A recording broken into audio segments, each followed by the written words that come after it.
All right. Well, hey, everyone. Welcome to another episode of the Heromakers Podcast.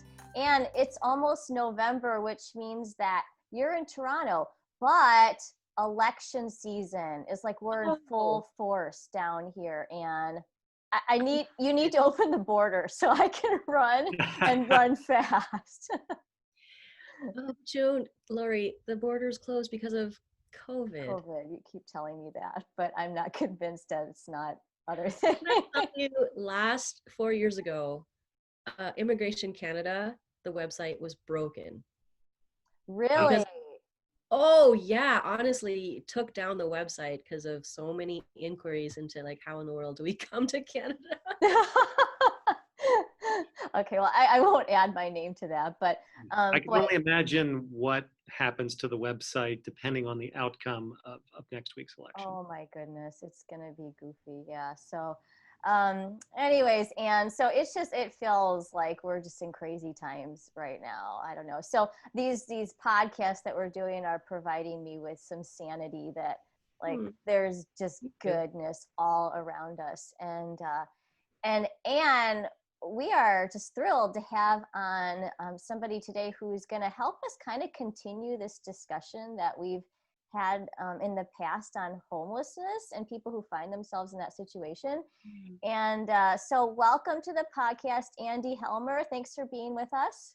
Thanks for having me, Lori and Ann. It's great to be here. I'm excited.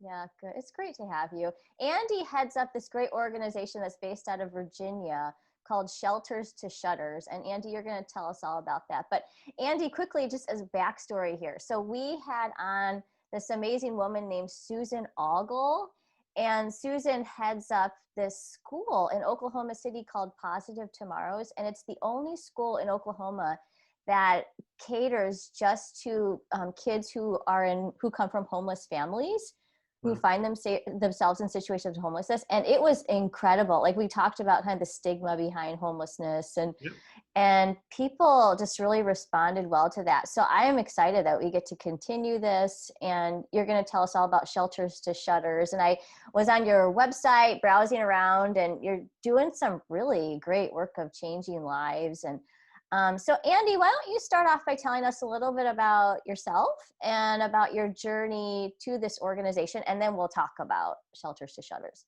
Okay, so in a lot of ways, I'm not your typical nonprofit person. Actually, Shelters to Shutters, or S2S as we refer to it, because Shelters to Shutters can be a mouthful at times.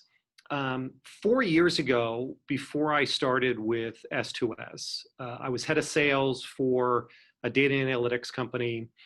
We had about $750 million in annual revenue, and I had done that for a long time. And I just felt like the rock at the beginning of the year kept getting bigger and bigger, and the hill to push it up kept growing and growing. And I just felt like that there had to be something else out there for me. And so I took a sabbatical.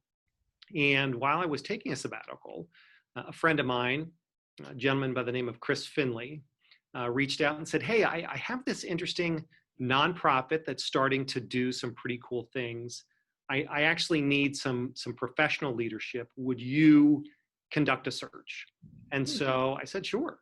So I spent 10 to 12 weeks getting a little bit smarter on the organization, the mission, the population that it serves, kind of the partner ecosystem, and ultimately provided Chris and the board a slate of candidates. And I told Chris, I said, look, I love what you're doing. I believe in the mission. I want to stay involved, but here's your group of people. Let me know how I can help. And so he actually came back 3 or 4 weeks later and said, we actually think you should do it. And I said, I don't have any experience in the issue of homelessness, nonprofits, or the multifamily industry. And that's the primary industry that hires and houses our participants. And I'll get into that a little bit. But I don't have experience in any of those things. Why on earth would you want me? He's like, that's exactly why we think you'd be perfect. And so having grown up in my professional career only as kind of a salesperson and then ultimately a sales executive, my wife and I talked about it and decided that, you know what, this would be really good if for no other reason, you can kind of pay it forward and gain some skills that maybe you didn't have previously, because now you'll be CEO and you'll have control and kind of your fingers in all the things related to the organization. And so that's how this all began. So you hopped from the for-profit world into the Yep. nonprofit world, which is probably a big change for you. So what is the biggest difference that you notice between like a company that functions for-profitly and then one that's nonprofit?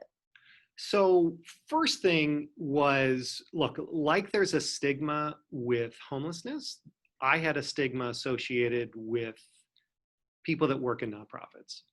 And I felt like they were individuals that were mediocre. There wasn't anything that couldn't wait until tomorrow, that sort of thing. And what I found, fortunately, has completely changed my perspective. There are so many amazing individuals and incredible organizations doing wonderful work.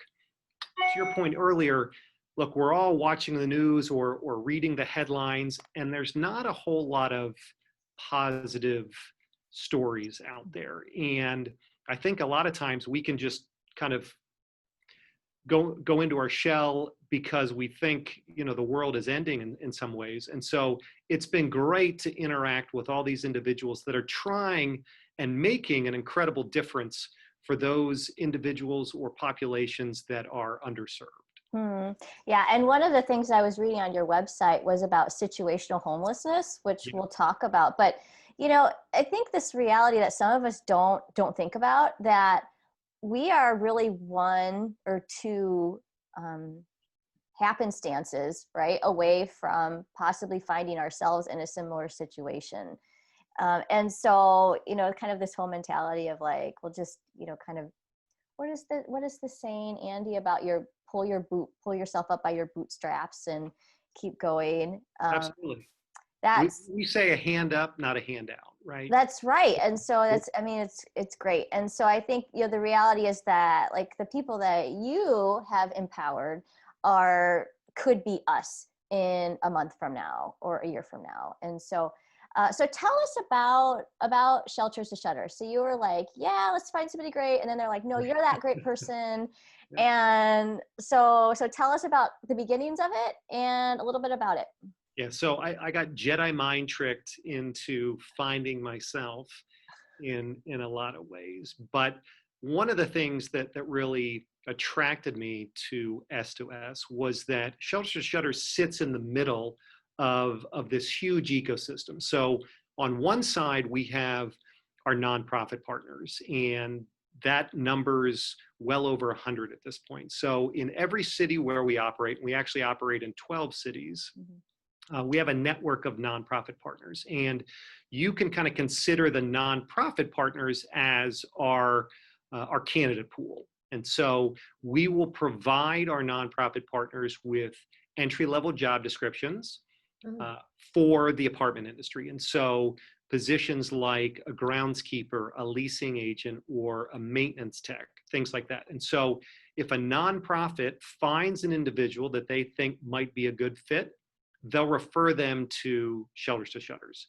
We'll do an in-depth screening, we'll do a background check, and if everything looks good, then that individual is eligible to be a candidate in our program. So kind of on the other side then, we have what are called industry partners. These are all property owner or operators in the apartment industry that agree to provide a significant year one discount, typically 50 to 70% off rent, as well as a competitive wage position. And so our individuals live where they work. For that then, Shelters to Shutters provides case management support. We ensure they take some sort of financial literacy course. And look, it's basics, and it's typically through a partner. So wants versus needs, bill day versus payday, the importance of having some savings, why it's so important to create a budget, things like that. And then we also ensure that they take some sort of continuing education, and that's generally through their employer. And the goal really is to not only are these individuals growing their skill set by taking another kind of continuing education course. But if they want to remain on that property starting in year 2, when the discount's going to go from, call it a shelters to shutters discount of 50 to 70% off to an industry standard discount of 20%, they found a way to help offset the rise in rent with increased wages. I love that. So basically, I mean, you haven't talked about it, but in my mind, I'm already imagining the difference to each of your participants. Like, suddenly they have a home. Absolutely. That's hopefully affordable at that large discount. Yep. And they have a job. And they are also figuring out how to manage their finances, which is crazy already compared to where they could have been. So that's really great. You're absolutely right, Anne. And we talk a lot about, before they're going to start, is, we're counseling them around this idea of, look, you're kind of going to be in a fishbowl. So you're going from a situation where you might be not housed stably to stable housing, stable employment, but you live where you work. And so residents are going to identify you as working for the property manager or the property owner, even when you're technically off the clock, right? And so just understanding that eyes are always going to be on you. And we talk a lot to them about that. The other great thing is that every entry-level position has upward mobility. And so this just doesn't have to be yet another new job. This can be an entirely new career. And the industry is chock full of people that started at the very bottom and have worked themselves to very senior or the senior most level in a company. And so it's not unusual that individuals are there for decades. And so there's very much a culture of promoting from within. That's great. So I was looking at your website too, and you say flip the script, and it talks about, I guess what you're referring to is maybe stigma and that's exactly right. How people are perceived. And then how are you flipping the script? Yeah, so look, just as I had an idea of what a nonprofit person was, I also had an idea on what somebody that was experiencing homelessness looked like. And so I assumed that there was some sort of substance abuse, whether it was drugs or alcohol, maybe a mental health issue, or maybe they're just lazy. And it turns out that that's just not the case. And so flipping the script is really around this idea of, if you dig a little deeper, it turns out that individuals aren't too dissimilar to the three of us. And so there was a survey done in December of 2019 by gobankrate.com that basically identified that there are almost 70% of Americans live paycheck to paycheck. 55% don't have any savings.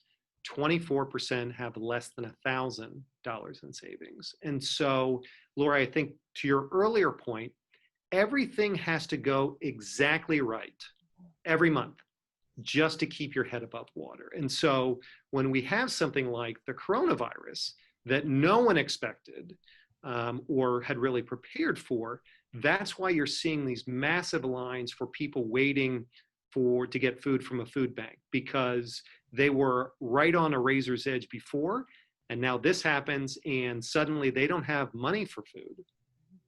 And there is this eviction moratorium couched by the CDC as a public health emergency, but that's not getting rid of past debt. That's basically just saying, hey, until January 1, you can't evict anybody if they say they don't have a place to go or this was because of the coronavirus. So unfortunately, we're starting to prepare for a wave of evictions beginning of next year. And we're going to see a dramatic increase in the number of individuals that are looking for our services. So Andy, have you noticed any increase yet? A little bit, but candidly, not nearly as much as we thought. And so originally we pointed to the additional unemployment benefits by the federal government as a reason why those obviously ended at the end of July. For a time, we also thought that, okay, people are just waiting to see if there's going to be a second round of stimulus, and there may be, but it appears now that that's going to be after the election, if it happens. And so we are starting to see an uptick in the number of referrals from our nonprofit partners. However, the difficulty is a lot of shelters or frontline organizations that take in individuals and families that are experiencing homelessness, they've had to decrease their capacity or limit their capacity because of social distancing. And so the need is significantly greater, but the ability to take these individuals in and get them as part of into the system, if you will, is slow to catch up because of diminished capacity.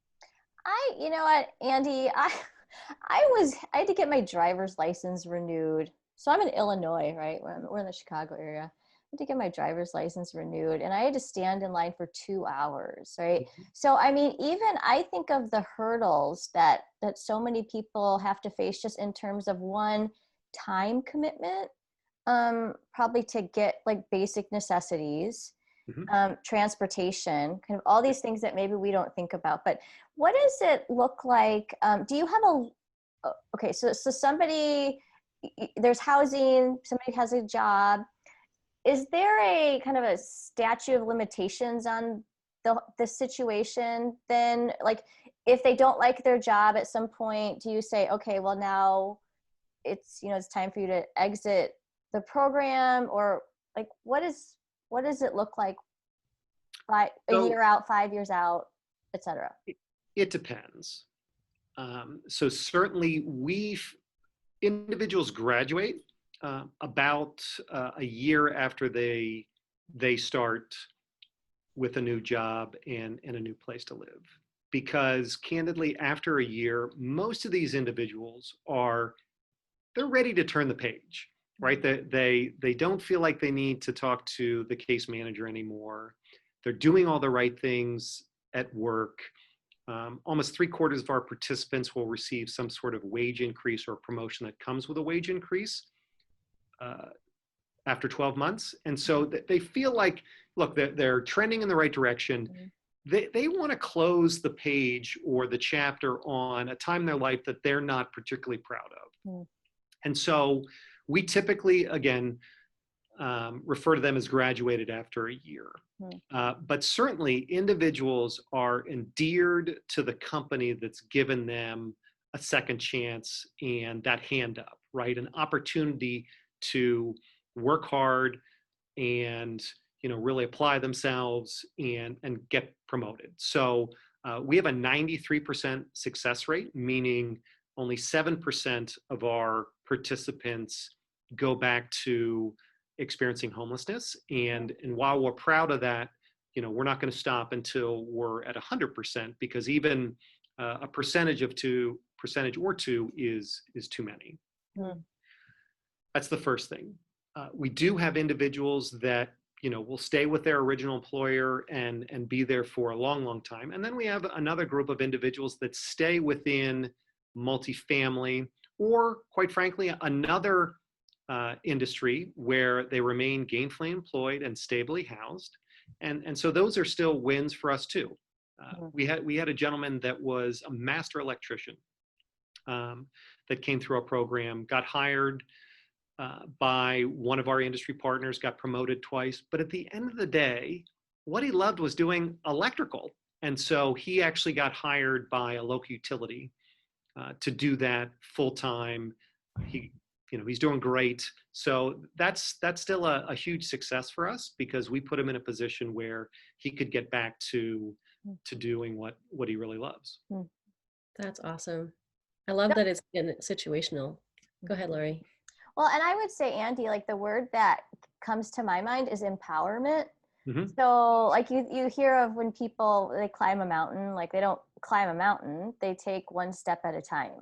So like what you're doing is you're like giving them kind of the first initial boost And I would imagine that for some of these people, you're kind of talking about this, but I would imagine too that some of the people who are in there, like in this whole process, it allows them to dream maybe even bigger than before the whole situation, like maybe even before the potential of homelessness came on their radar. Like, have you found that any of the people like will completely, it'll just change the trajectory of where their lives are going? Absolutely. And not only does it change their trajectory, it changes the trajectory of their spouse or significant other and their dependents, right? So for every person that we get hired, it affects 2.2 lives right now. So we're changing the trajectory of everyone. In general, our industry partners have properties in very good school districts. And so this can be a life-changing event. And you've mentioned several times that we deal with individuals that are situationally homeless. And I just want to take a second to kind of baseline on what that exactly means, because I didn't know. So situationally homeless means individuals have been in the workforce before, have marketable skills, but through a series of circumstance or bad luck, have found themselves without a place to live. So there was some catalyst in their life that got them to this place. And so the top 4 reasons are ones you would expect: sudden job loss, unexpected major medical bill without insurance, victim of domestic violence, and now I guess we have to say natural disaster or pandemic survivor.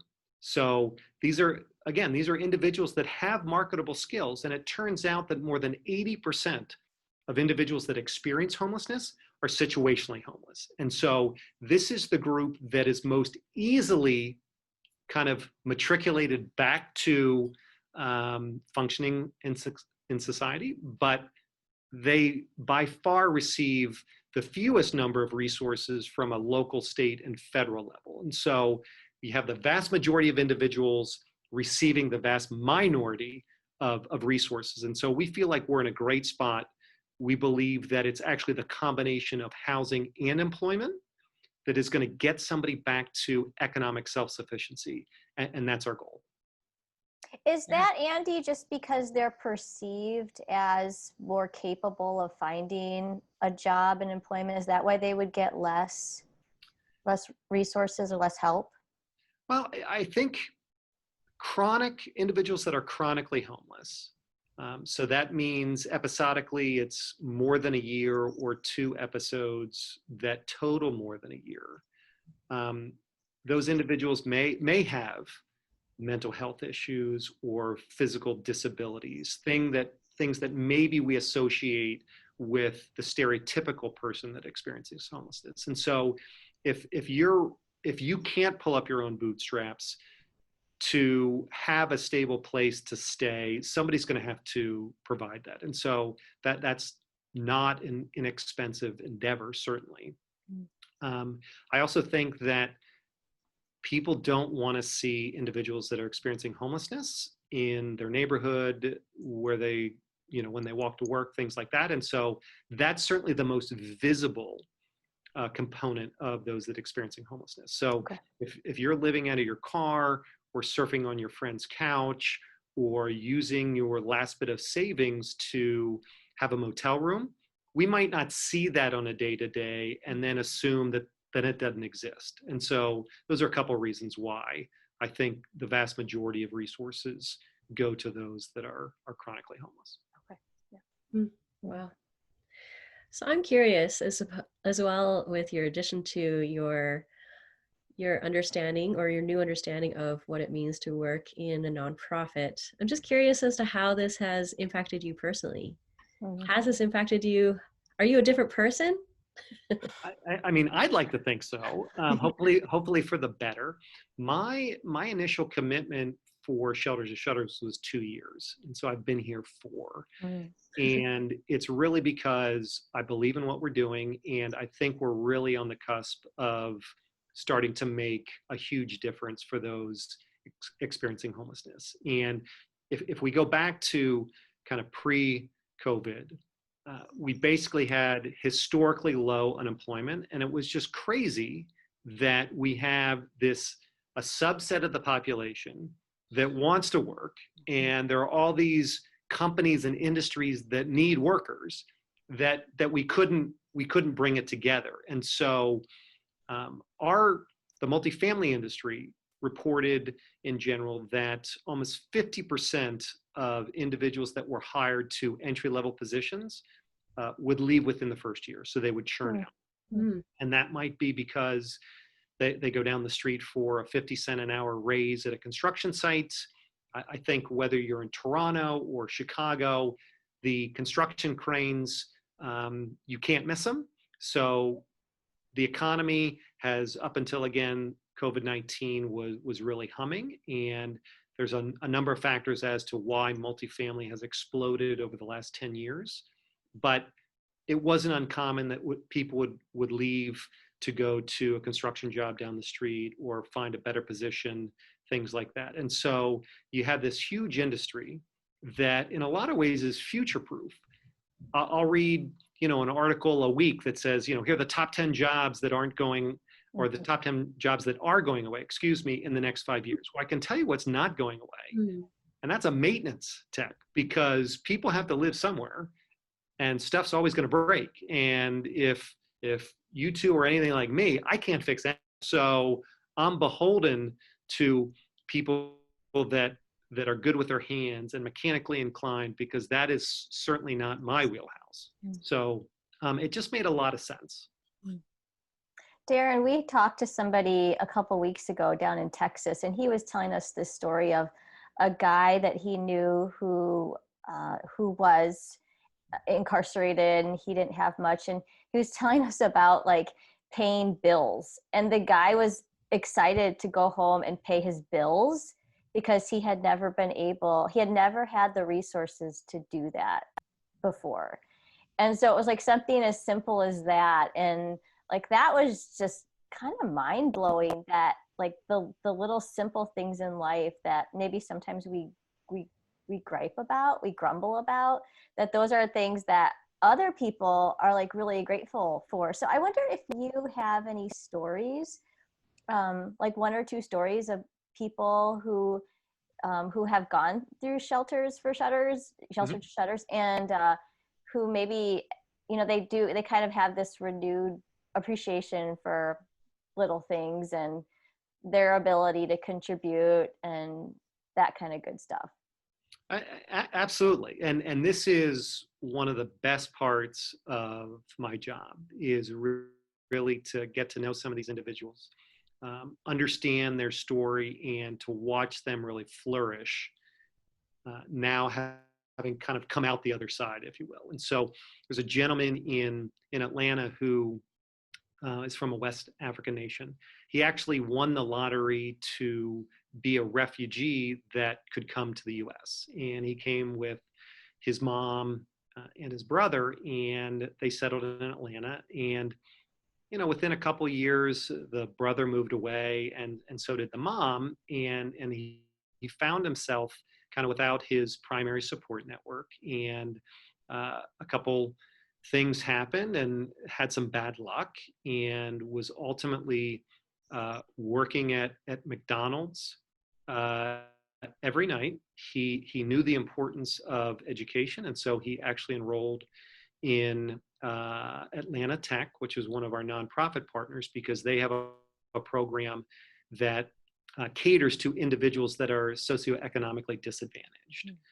And so he was going to school during the day. He was working at McDonald's at night. And one of the reasons McDonald's was attractive to him was because he could use their Wi-Fi after work. And that's how he did his schoolwork. And he lived out of his car. And, he persevered. And we had a hiring event, which is our primary mechanism to get people hired and housed, kind of, again, pre-COVID.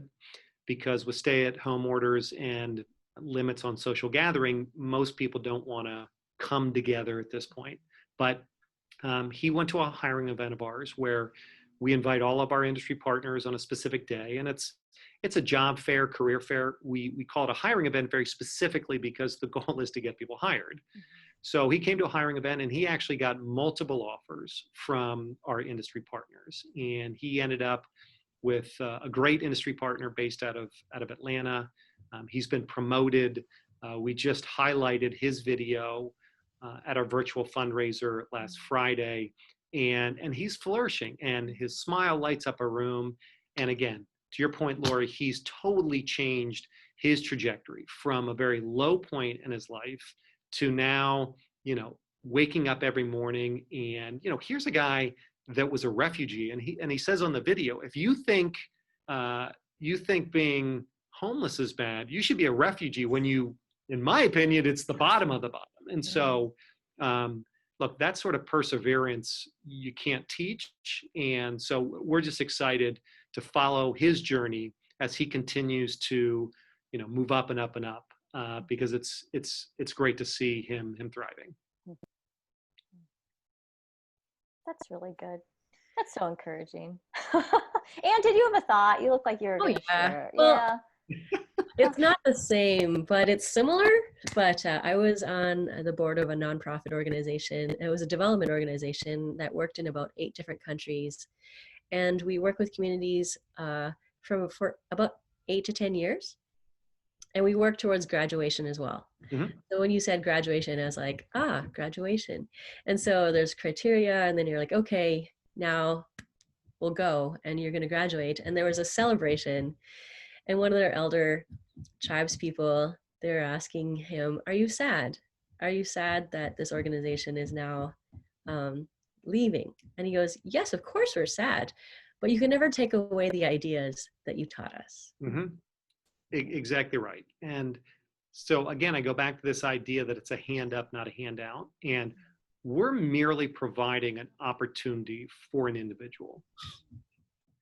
They really need to take ownership of that. And their future is going to be dictated by hard work and perseverance.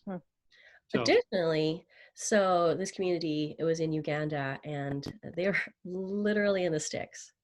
Like, we drove hours off the highway. Right. I'm like, how did we find them? So they had graduated 8 years before. So it has now been about 18 years. And they had saved enough money they sent their kids to high school, which was in another city. And they had just sent 50 of their students to university. Wow. That's awesome. Game changer. Absolutely. Game changer. For generations. I mean, community changers, right? It's that kind of thing changes communities. It doesn't just change individuals or families. And they're also like sharing what they're learning to their communities around them, because the other communities are like, there's a lot of stuff going on with you guys. You guys are doing well. Your crops are growing. You have an actual school building. And we don't give them the money. They do it themselves, but we teach them how. And so I feel like when you're talking about your families and are in really good school districts, like, that's a game changer too for generations. Absolutely. Mm-hmm. Especially now, right? I mean, the sad reality is the education gap is going to grow wider because of remote learning or virtual learning, things like that. Being fortunate and to be able to provide your kids with laptops or quality Wi-Fi or just a quiet place to work. Mm-hmm. Not everybody, unfortunately, has the ability to have those things. And so there's a number of studies starting to come out that the effects of the coronavirus are going to be felt far and wide as it relates to things like education, as well as any number of other things. Yeah. You're talking about multifamily, is that right? So multifamily is just another word for apartment industry. Okay. These are apartment communities, and the great thing about our model, right, is every city and every town across the U.S. has apartment communities. And so while we operate in 12 cities today, the model can go really anywhere. Yeah. Well, so Andy, let's talk about the virtual event that you just had, your first ever fundraiser that you did online, and you raised over $200,000, which I would call a roaring success. Yeah, Congratulations. we're pretty happy with that. A lot of that from what I was reading. So a lot of that was from private organizations, like businesses, right? So tell us, like, sometimes I think, you know, I could probably speak a little bit for Anne, but I know for me, I'm kind of, hopefully I know Anne good. Anne, I'm going to put words in your mouth right now. Yeah. But I think, you know, a lot of times people are very grassroots oriented. They're kind of ground up, creating a movement from the ground up. Mm-hmm. You know, we believe in that. But so sometimes we tend to maybe say, oh, big business, blah, right? Big business, systemic problems, et cetera, et cetera. There's kind of like sometimes in people's mind this link that happens. But I love this because businesses and organizations, I mean, private, but they're coming alongside of you, and they are part of the heroes in this whole journey. Good that question. you have as well. So I want you to help us to understand that, like, what role do like business owners, people who are in kind of a larger structure of people or can create larger change, like what role do they have in helping to empower people who find themselves in these kind of situations?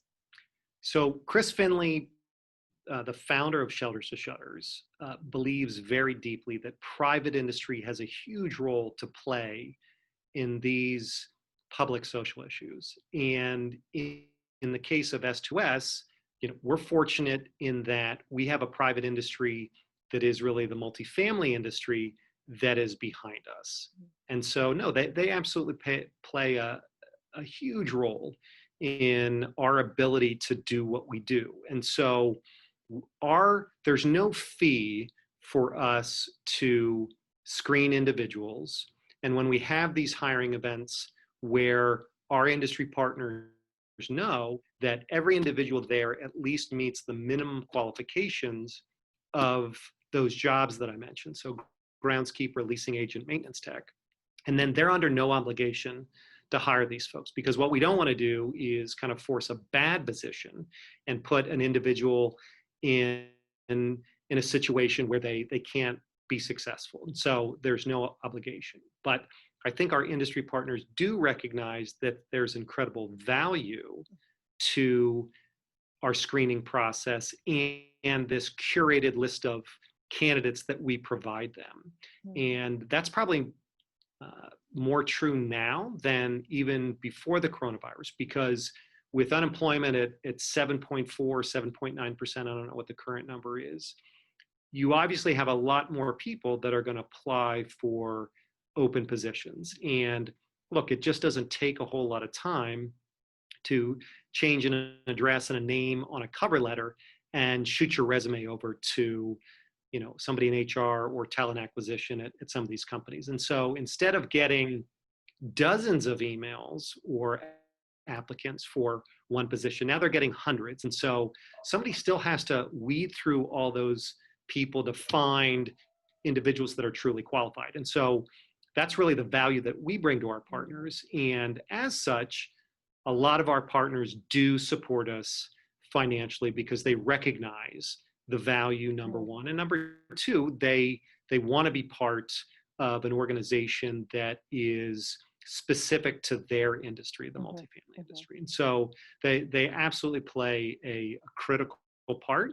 And we were fortunate to have a lot of sponsors for the event in all our cities. And, you know, really one of the big reasons why we started these city advisory boards was that we wanted to more broadly engage the communities that we serve. So city advisory boards are groups of 15 to 20 individuals, not just from real estate or multifamily, but these are all business and community leaders with different backgrounds, different professional expertises to really become ingrained in that specific community. Because to your point, people want to give of their time, their talent, and their resources in the cities where they live and work. And so while kind of the Shelter to Shutters program is going to remain the same, across cities. That's not to say that there's not an opportunity to tweak it a little bit, because Nashville is going to be different than Atlanta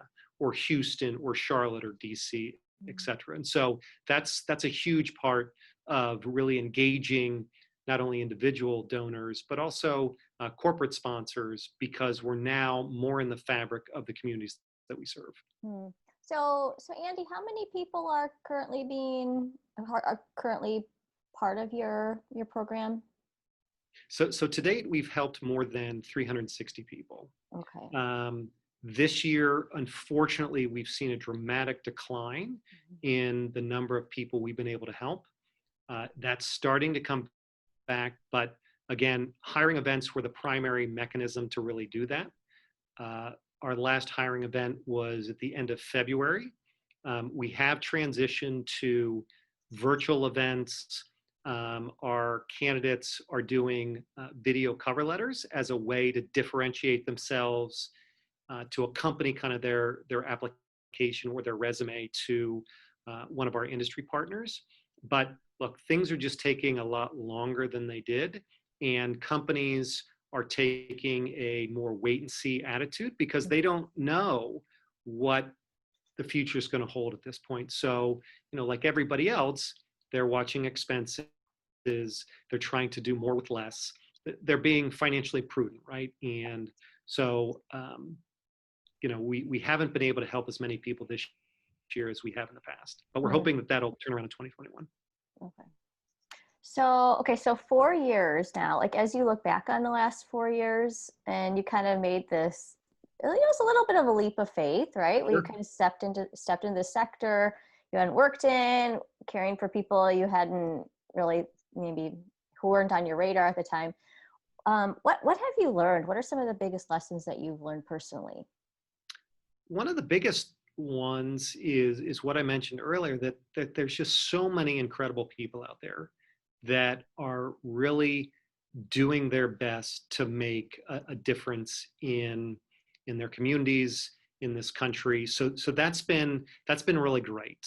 And the second thing is just this idea that it can happen to just about anybody. And the more people I talk to, I won't say that it's common, but it's also not uncommon that they pull me aside and say, I actually was homeless, right after college because this happened. And so I think that as a society, we look down at these individuals. And that's why I really applaud Chris Finley and his vision for the organization and the multifamily industry, because again, this is a private industry solution trying to make a difference for a very public social issue. And look, it's cliche to say it's a win-win-win, but it really is, and that's what's exciting. So it helps the individual and their family, it helps our industry partners, and then it helps the communities where these individuals live and work.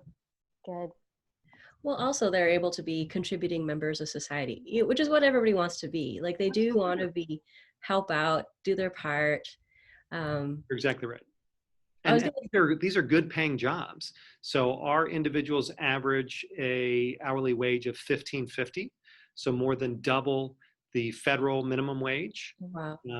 It's an industry that puts a lot of value in continuous training.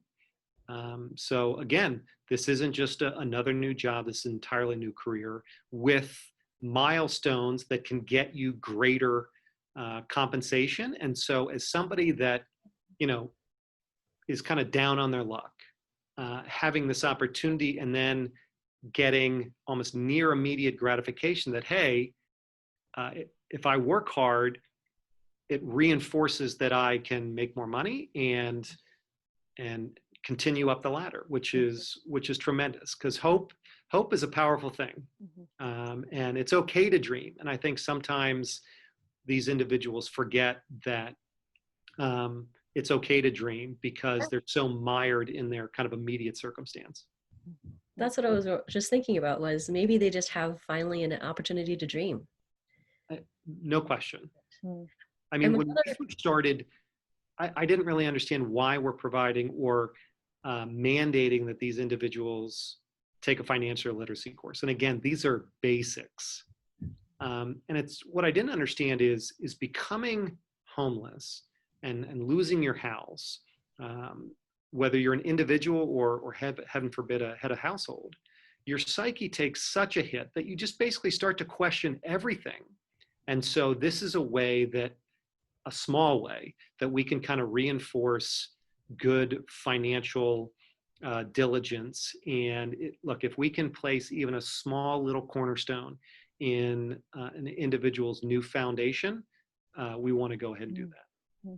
Well, I think you're also communicating value, that they are worth it, that they are valuable. Mm-hmm. And that'll like stay with them forever. So absolutely. And look, my hat's off to the multifamily or apartment industry, apartment managers, property managers, assistant property managers, maintenance supervisors.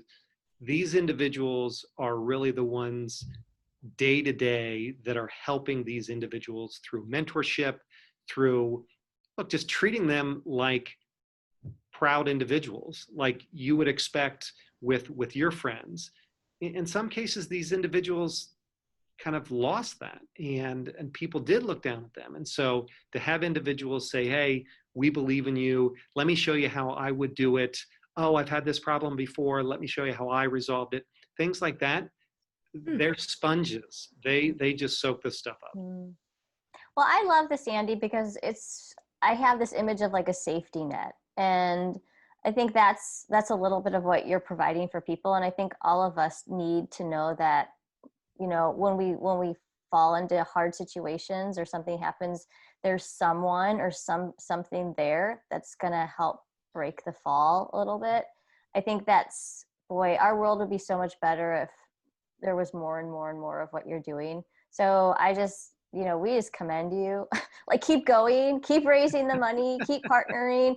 I love the win-win-win, because that's what was going through my mind, is that at first I thought win-win, and then I thought no. Like, it's actually a win-win-win for you, for the people who need to find somebody for the jobs, the people who need the jobs, etc. Right. And then for the 2.2 people who are affected, for every person who finds themselves homeless or potentially homeless. That's a lot of people who just could be working together. So really grateful for Andy for what you do. And tell us where we can find you on the web. So I did I was on the morning news a little over a year ago, and I have 2 teenage daughters, and I made the mistake of saying you can find me at www.shelterstoshutters.org. Awesome. And I got home, and I still get razzed for that. They're like, yeah, we get it, Dad, World Wide Web. So it's shelters, the word to, so T-O, shutter, so shelterstoshutters.org. Yeah. And you can look at a bunch of success stories. That's where you can kind of find the latest news. You can join our newsletter if we operate in a city where you are. And once we get back to these hiring events, if you want to volunteer, great, because we do soft skills before kind of ahead of formal interviews, things like that. So that's really the best place to come see us. We're also on Facebook, Twitter, Instagram, things like that. And all that information is on our website. Good. Well, we encourage all of you guys to go check out what Andy and his team are doing, and we'll link to all of that in the show notes. Thanks, Anne. That's all I'm going to say before we close. That's why you have children. That's right. Children. Yes. And Andy, quickly, they were probably grateful that you didn't say http://www, right? So you have to tell them, hey, short, one step at a time. That's how we get there. Yes, I mean, let's be honest. The young of today, they're much more well versed in all things digital. But I didn't think it was such the egregious faux pas that they made me. Well, they also are to keep you humble. Yeah, super That's humble. what kids do. That's what kids do. Every day, I'm humbled. Yeah. Well, thank you, Andy, and thanks to everyone for joining us for this episode of the Heromakers Podcast. I hope you guys love it. If you guys have a topic that you'd like us to discuss, or an amazing person or organization, then just shoot us a message that way through Instagram or through our website or through Facebook. And we'll see you guys next time. Good luck with the election, y'all. See you soon. All right. Thanks, Lori. Thanks, Ann. Really appreciate the opportunity.